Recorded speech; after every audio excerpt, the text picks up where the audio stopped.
Most people look at the classic avoidant attachment style as the ultimate relational fortress. You know the archetype: cold, fiercely independent, completely unbothered by emotional distance. They are the ones who walk away when things get deep, leaving a trail of anxious, confused partners behind them. They play the game of psychological chess with a massive advantage because they simply don't care as much. Or at least that is the lie they tell themselves. Sighs and gasps. And for 99% of the population, that fortress holds. It keeps people out. It keeps the avoidant entirely in control of the emotional thermostat. But there is a rare psychological anomaly, a specific variant of the empathic personality spectrum that doesn't just bypass the avoidance defenses, it completely dismantles them. This isn't your standard people least pleasing empath who begs for affection and feeds the avoidance need for power.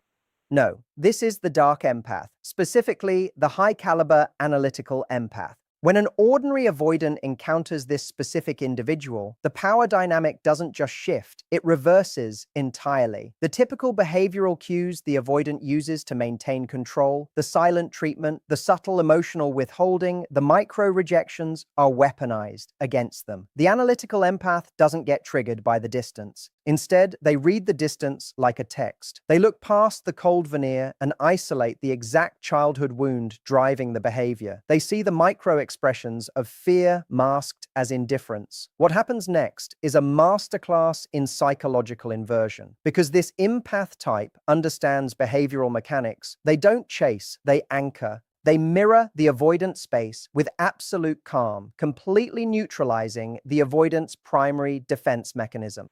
For the first time in their life, the avoidant is forced to look into a mirror that reflects their deepest vulnerabilities, without any of the familiar emotional noise they use to justify running away. It is a psychological checkmate. If you have ever wondered why some avoidants can walk away from incredible people without shedding a tear, yet completely lose their minds, break their own rules, and end up begging for a second chance from someone else, this is the hidden blueprint. Over the next few minutes, we are going to strip away the surface-level relationship advice and look at the raw operational psychology behind why this one specific empath type is the only force on the planet capable of bringing a committed avoidant to their knees. If you miss even one of the behavioral triggers we are about to break down, you will completely misunderstand how deep human programming really goes. Pay attention, because the dynamics of control are never what they appear to be.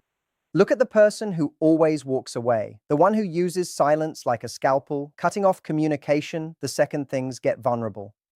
Snorts. In behavioral profiling, we don't look at that as strength. We look at it as a highly rigid, predictable script. The avoidant partner believes they are holding all the cards because they can tolerate isolation better than you can. They feed on your anxiety. Your panic confirms their safety. But right now, I am going to introduce you to the predator of that specific defense mechanism. The one person who makes the avoidant's entire psychological playbook completely useless. If you listen to this entire breakdown today, you're going to see exactly how human programming can be flipped on its head. You will understand the hidden operational flaws inside the avoidant mind and why a very specific type of empath doesn't just survive an avoidant, they completely restructure them.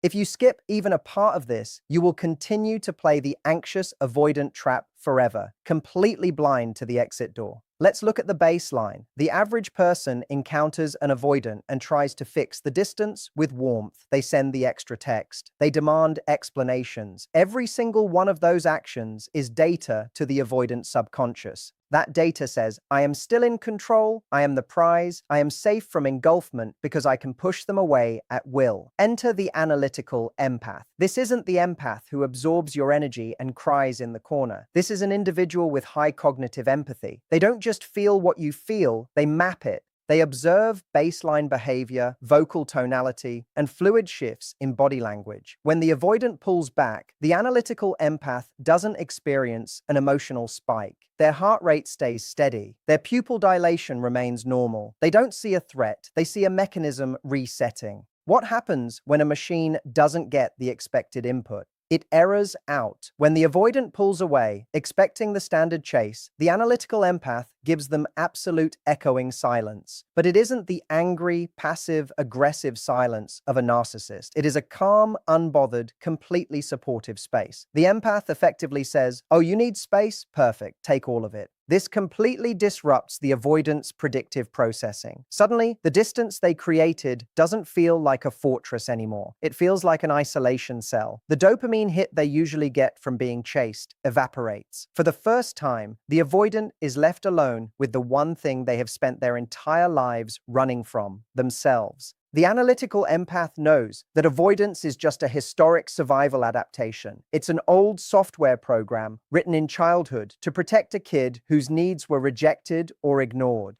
Because this empath operates with surgical emotional intelligence, they don't argue with the avoidant's surface-level excuses. When the avoidant says, "I'm just too busy for a relationship right now," the average person argues the logic. The analytical empath looks at the micro-expressions, the brief fraction of a second asymmetry in the face, the downward shift in vocal pitch, and they see the underlying terror of unworthiness. When they speak, they don't speak to the avoidance mask. They speak directly to the wound underneath, using language so precise and disarming that the avoidant psychological firewall collapses. They might say something as simple and devastatingly calm as, "You don't have to perform or pull away to prove you're safe here. I'm not going to trap you." This completely breaks the avoidant's internal logic. They have spent their entire lives building a defense system against people who want to consume them or people who will abandon them.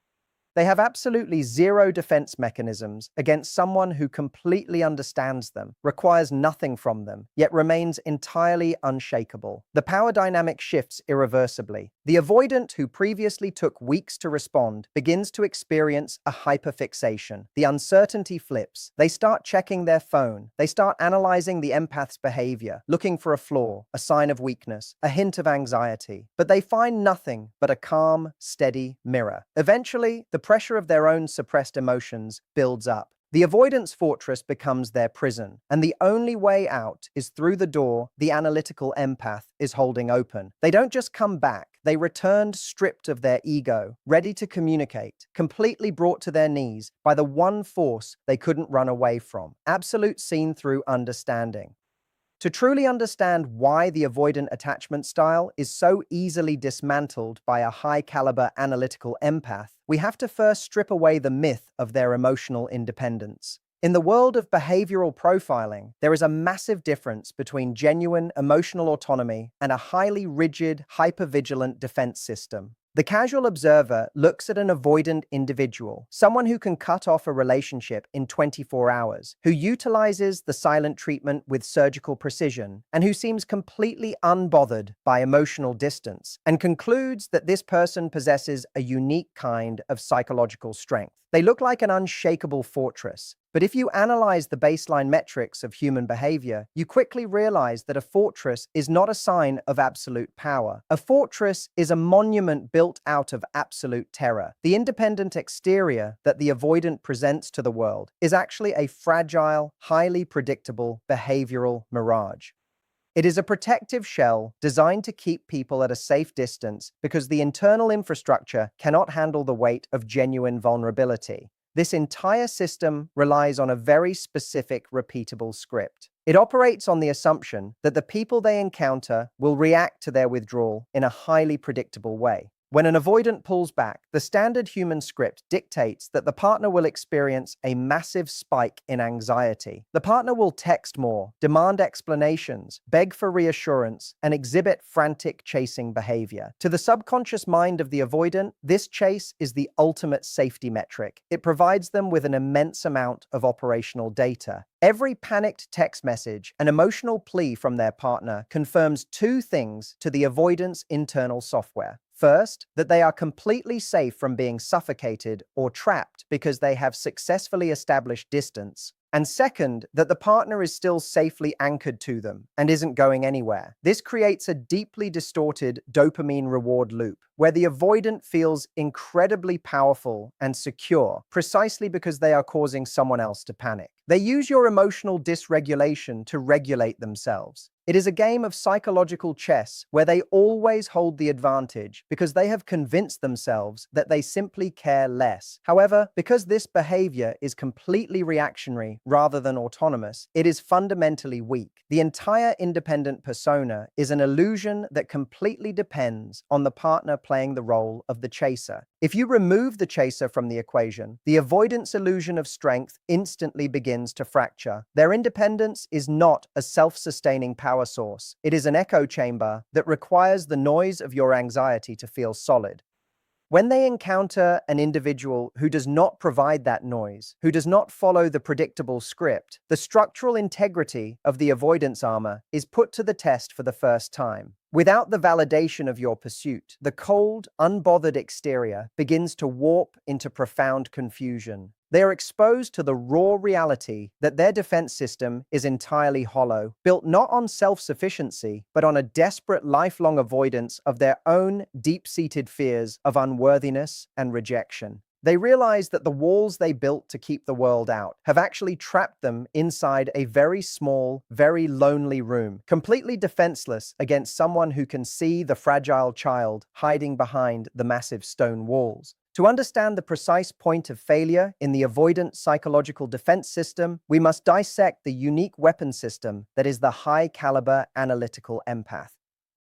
In standard psychological discourse, empaths are almost universally painted as highly sensitive, deeply emotional people pleasers who absorb the energy of a room and lose themselves in the needs of others. That is the classic emotionally reactive empath. And to an avoidant, that type of person is an easy target. Someone whose anxiety can be easily exploited to maintain control. But the analytical empath belongs to an entirely different taxonomic category of human behavior. This is an individual who possesses an extraordinary capacity for emotional intelligence, but who processes that emotional data through a matrix of cold cognitive logic. They do not just feel your emotional state, they decode it. They look at human interaction not as an emotional whirlpool to drown in, but as a complex web of behavioral mechanics, subtext, and operational baselines. While a standard empath feels an avoidance withdrawal as a painful rejection and reacts with frantic panic, the analytical empath observes that same withdrawal as a shift in behavioral telemetry. Their pulse does not skyrocket, their breathing remains steady, and their internal sense of security stays completely level because they do not take the avoidance distancing behavior personally. Instead, they view it as a highly predictable systemic response to intimacy. This specific psychological makeup grants them an almost predatory advantage over the avoidance standard playbook. Because they process emotional data cognitively, they are completely immune to the emotional smoke-X screens that avoidants use to protect themselves. When an avoidant deploys the silent treatment, drops cold micro-expressions, or utilizes passive-aggressive polling behaviors, the analytical empath reads these actions with the detached precision of a machine looking at lines of code. They instantly separate the avoidance defensive actions from the actual underlying reality of the situation. They recognize that the avoidant is not actually superior, indifferent, or strong. Rather, they see that the avoidant is engaged in a desperate, hypervigilant attempt to manage their own internal panic. This shift in perspective entirely flips the traditional power dynamic. The analytical empath operates with a level of extreme emotional sobriety that makes it impossible for the avoidant to bait them into a chase. They do not feed the avoidant's subconscious need for a frantic, anxious pursuit, which effectively starves the avoidant's coping mechanism of its oxygen. By remaining perfectly anchored, calm, and intellectually observant, the analytical empath transforms the entire relationship dynamic into a clinical observation lab. They are able to map out the exact contours of the avoidant psychological architecture, identifying their triggers, their childhood programming, and their specific structural flaws without ever allowing the avoidant to disrupt their internal peace. It is the ultimate synthesis of profound human insight and unshakable psychological stability, creating a conversational and behavioral environment where the avoidant's traditional tools of emotional evasion are rendered completely useless, leaving them utterly exposed to a mind that understands them far better than they understand themselves. The standard relational ecosystem of an avoidant operates entirely on an unspoken law of physics. For every action of withdrawal, there must be an equal and opposite reaction of pursuit. This is the dopamine reward loop of control that sustains their psychological equilibrium. When the avoidant pulls away, the subsequent chase from an anxious partner gives their brain a powerful chemical payoff, reinforcing their sense of safety and dominance. But when they deploy this exact strategy against a high-caliber analytical empath, they collide headfirst with a devastating psychological counter-strategy, the law of non-reaction. This mechanic completely short-circuits the avoidant's predictive processing software. When the avoidant steps back into the shadows of their usual silence, expecting the predictable flood of frantic messages, tearful voice notes, or demands for clarity, they are met with absolute unbothered, echoing silence. It is not a hostile silence, nor is it the calculated, passive-aggressive stonewalling often used in toxic power games. It is a calm, entirely supportive space. The analytical empath essentially grants the avoidant exactly what they claim they wanted with zero friction. This absence of resistance completely breaks the avoidant's internal compass. In behavioral terms, human beings derive a massive sense of validation from the friction they create in others. If you pull on a rope and nobody pulls back, you instantly lose your balance. Without the anxious chase to validate their withdrawal, the distance the avoidant created doesn't feel like a position of power anymore. It suddenly feels like an isolation cell. The dopamine hit they normally receive from being pursued completely evaporates, replaced by a sudden, jarring vacuum. The avoidant subconscious mind immediately errors out because the external reality no longer matches their internal script. They are left entirely alone with the one thing they have spent their whole lives running from, their own unedited thoughts and the terrifying void of their own internal emptiness. The law of non-reaction strips away the avoidant's ability to blame the partner for the breakdown of the connection. In normal dynamics, an avoidant can easily justify running away by pointing to their partner's frantic behavior and labeling them as crazy, needy, or smothering.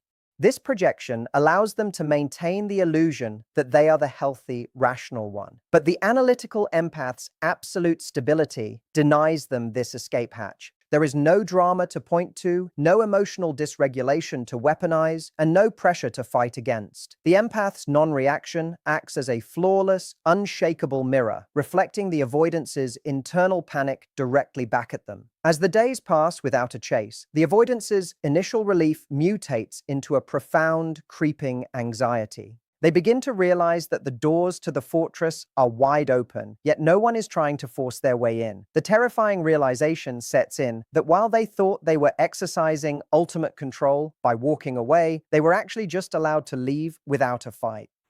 This complete inversion of expectations completely dismantles their psychological footing, causing the avoidant's internal defense system to collapse under the weight of its own uselessness, rendering them entirely vulnerable to the quiet power of a partner who cannot be manipulated into a chase. To understand how the high-caliber analytical empath penetrates the deepest layers of the avoidant psychological armor, we must look at the mechanics of X-ray empathy and vulnerability mapping. For the average person, the avoidant's cold, independent mask is an impenetrable wall. They take the avoidant's dismissive statements and aloof body language at face value, assuming that the person genuinely does not care. But to the analytical empath, a mask is not a barrier. It is an active data stream. Because this empath operates with an elite level of behavioral tracking, they don't look at what the avoidant wants them to see. They look at the micro behaviors that slip through the cracks of the performance. They observe the baseline of the individual, the precise pitch of their voice when a sensitive topic is raised, the subtle tension in the jaw muscles, the sudden fraction of a second asymmetry in a forced smile, and the fleeting downward shift in eye contact when genuine intimacy is offered. These are not random physical movements. They are leaking data points that reveal a highly active, deeply hidden state of internal panic. The analytical empath collects this data and uses it to map out the precise contours of the avoidant's historic childhood trauma. They know that avoidance is almost never a conscious choice. It is an ancient survival script written in early childhood to protect a vulnerable kid whose emotional needs were routinely rejected, ignored, or swallowed by an overwhelming caregiver. When the avoidant individual grows up and uses the phrase, "I am just too busy for a relationship right now." The average partner tries to argue the logistics of their schedule, completely wasting their breath. The analytical empath, however, bypasses the logical argument entirely. They look directly past the surface level excuse and isolate the underlying childhood wound driving the behavior, the terrifying fear of being consumed, controlled, and ultimately abandoned. Armed with this hyper-precise psychological map, the analytical empath does something completely counterintuitive. They refuse to attack or fight the firewall. Instead, they speak directly to the hidden child beneath the armor, using language that is so disarmingly calm, clear, and devoid of emotional demands that the avoidance psychological defenses completely lose their footing.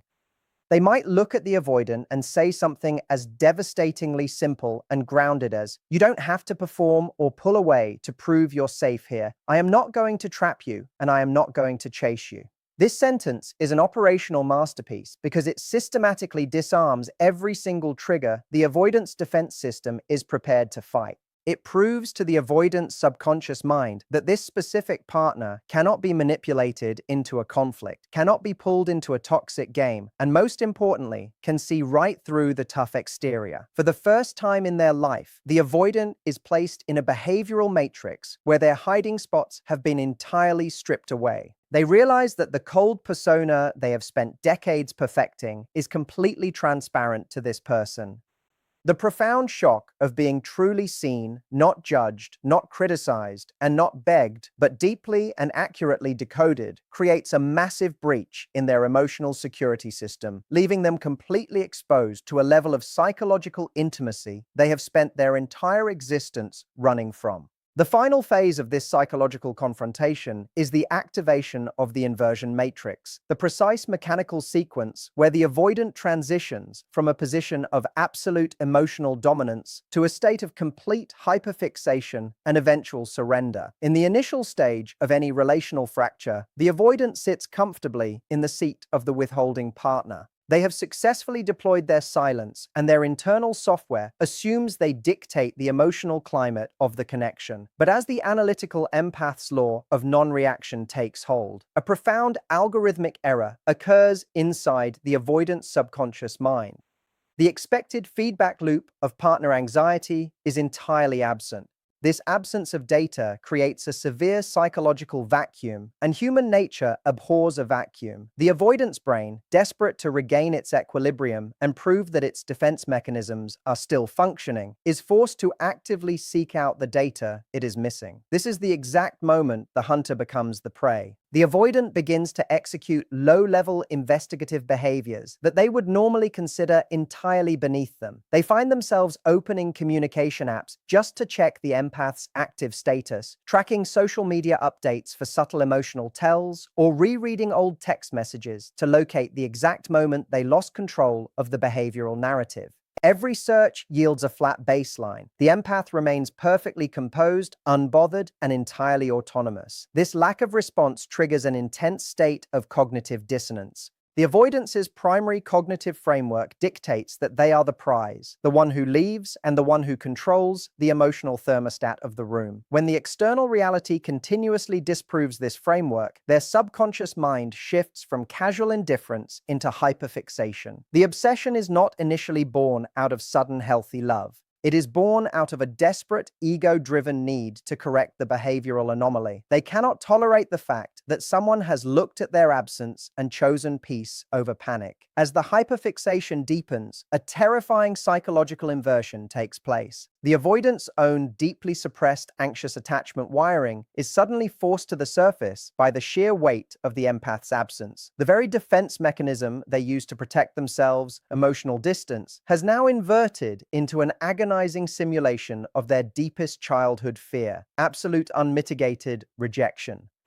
They begin to experience the exact same physical and psychological symptoms they used to routinely inflict on their anxious partners. Their heart rate spikes when they see a notification, their sleep patterns fracture, and their internal dialogue becomes entirely consumed by the unshakable presence of the empath. The illusion of their independent strength is completely shattered. They are forced to realize that their perceived power was never a self-sustaining asset. It was merely a parasite that required the fuel of someone else's desperation to exist. And now that they are facing an unshakable analytical baseline, they have zero leverage left to play with. The final stage of the inversion matrix is the total collapse of the ego, an internal system crash, where the pressure of their own bottled-up emotions becomes too heavy to sustain. The avoidant can no longer maintain the fiction of their cold autonomy, because the system has been starved of validation for too long.